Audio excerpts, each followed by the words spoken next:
It's just a great experience to learn it. 'Cause now when I get out on stage, it's a big stage, there's millions of lights, you know, something goes wrong, anything happens, I've been there. I've done it a million times, you know, so it's much easier to handle. And to see young players be able to get that kind of experience is the thing I would really like to see best, you know, that's most important. You Any can see suggestions for how they could do that? Just lock in with a live band? Yeah, live band, and you have to Practice a lot live? Yeah, well, I learned most everything I do live, on stage in front of people. I didn't really sit home and figure it out. It all came like from a bolt from the blue. I learned about modes on stage. I was in Pittsburgh playing at this club called Stage One years ago, and a friend of mine had taught me about the modes, but I didn't understand I didn't get the deal.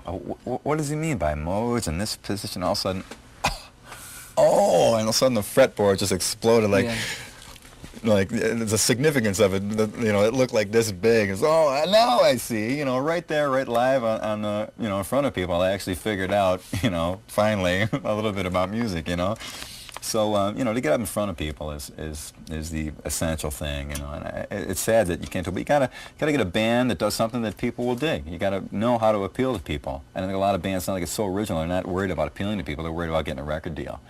Initially, as a bass player, though, if they were just to get with a drummer and work with a drummer, would that be a good enough start? That's totally where it's at. And listen, cop things off records. Listen to great bass players now. I mean, guys from AC/DC or Judas Priest, maybe unsung heroes, but those guys laid down great, all the funk stuff, great, amazing. I mean, that's the groove, the rhythm and feel and groove to get, you know. Cop that. But so much stuff nowadays is a little bit stiff. That's why I would recommend sitting down with a drummer, you know, a real live guy.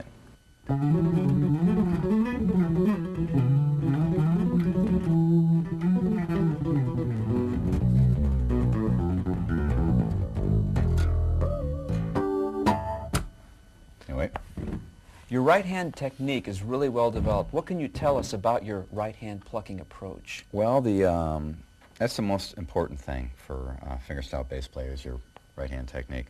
And the most overlooked aspect of it is having a great spot to anchor your thumb, a great and permanent, well-known spot to have your thumb at all times. So Home base, huh? Yes, exactly. All puns intended. And what I do, many years, I started off in the Fender bass, which is the basic Fender precision bass pickup position here, these dual split little guys. And I always have my thumb right in here, which dampens now I have it touching the bass and then up against the pickup itself, and then also up against the E string, which dampens the E string. So with your...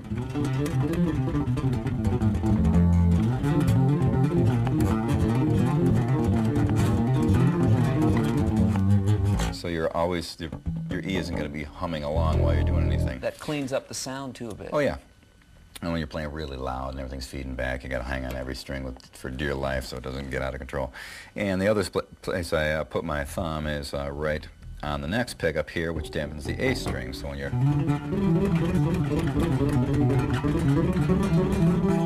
nothing else is sounding. Actually, the other part of my thumb is dampening the E string too, so I got them both down.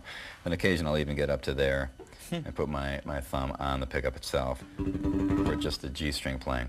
But the important point is to have a spot for your thumb, whether it be one spot or several spots. I'm just used to that from traveling around over the years. Whenever I do anything, I always have my thumb anchored on the bass. Any like hammer-on stuff on the...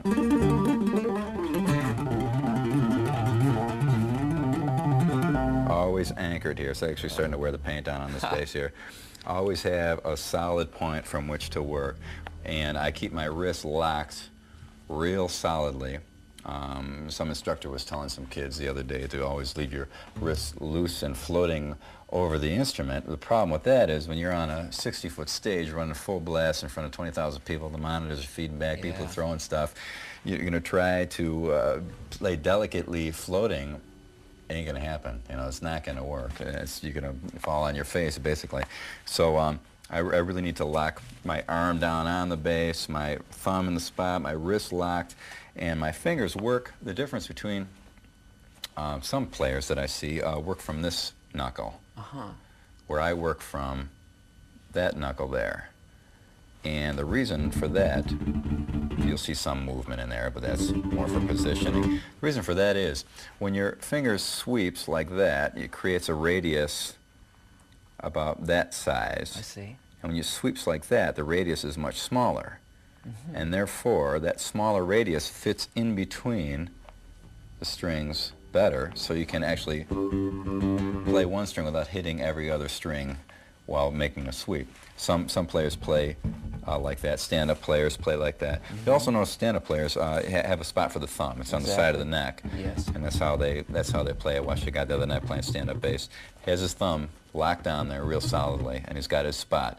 And on a stand-up bass, there's not too much difference in how any of them are built. It's the bridge thing and the neck and the fingerboard extension over the body, and they're all like that. The problem with electric bass is many manufacturers, everybody makes one different. Different configurations. Yeah, so you never got a good spot for your thumb. That's why I make all my basses with this, make sure they got the old Fender style pickups on them, or I can't really ever play them live, you know, even if it's a real cool custom bass, I have to make and put these pickups in it in order for me to play. So in other words, getting back to where we started from, wrist lock, thumb in a good spot, work from this angle, basically, is how I pluck. And there's even a little bit of technology to how the finger goes over the string. As you tighten this joint, your plucking will become harder because you're digging into it harder. Right. Or you can leave it loose and let it float over, like for raking techniques. I like see.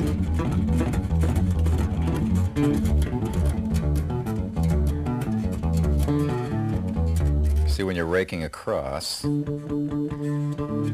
these are sliding across. This joint here is actually pretty loose, and it's just kind of like working its way across. Now, if you want to play harder, you tighten that joint up. So that's like your tension control. Right. Dynamics control. Yeah. Dynamic tension even. Hey, why not do both, you know?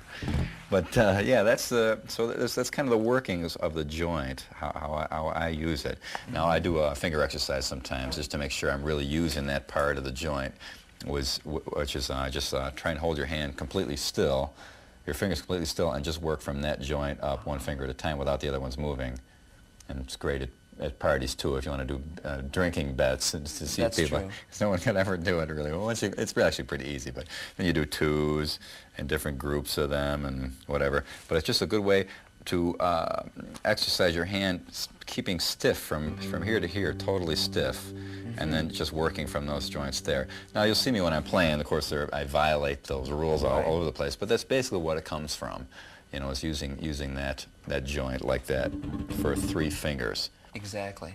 Now, your main approach is a 3-finger approach. Right. Could you describe some of those details for us? Well, since most Western music is in 4, to get 4 out of 3, you have to, when you're plucking 1, 2, 3, 1, 2, 3, 1, 2, 3, 1, 2, 3, if you're going to do 4,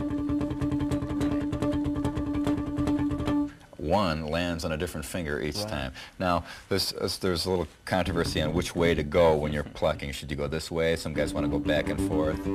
But if you're sitting at the dentist office and you're nervous, your natural hands are going to fall in that direction. It seems to be that that's the natural way that your fingers move. So therefore, that's the natural